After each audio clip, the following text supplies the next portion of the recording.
cómo es, don Tomás, este acordeón que usted maneja, porque creo que tiene algunas peculiaridades que ahora ya son bastante difíciles, por no decir imposibles de encontrar.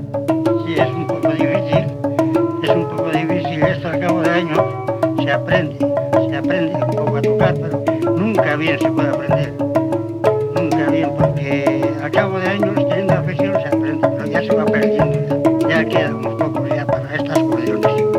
Nosotros no queremos dejar hasta que podamos.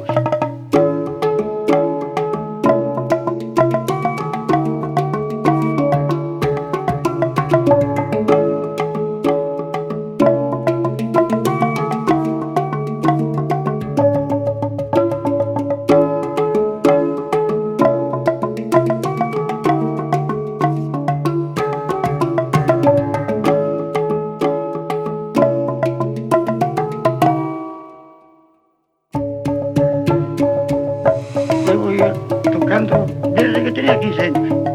Tengo 70 y todavía no sé tocar. Ya se tiene mucho que sacar todavía, pero no puedo. Muchos años aparte y mucha afición. Esto es tan difícil.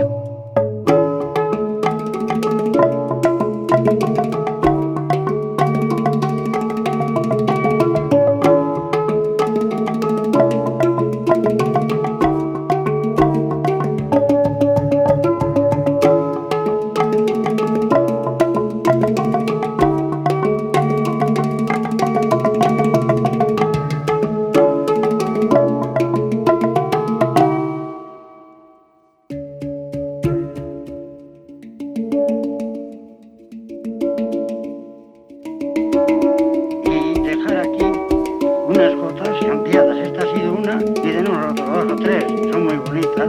Uno de los mejores triquitelaris de Euskal Herria.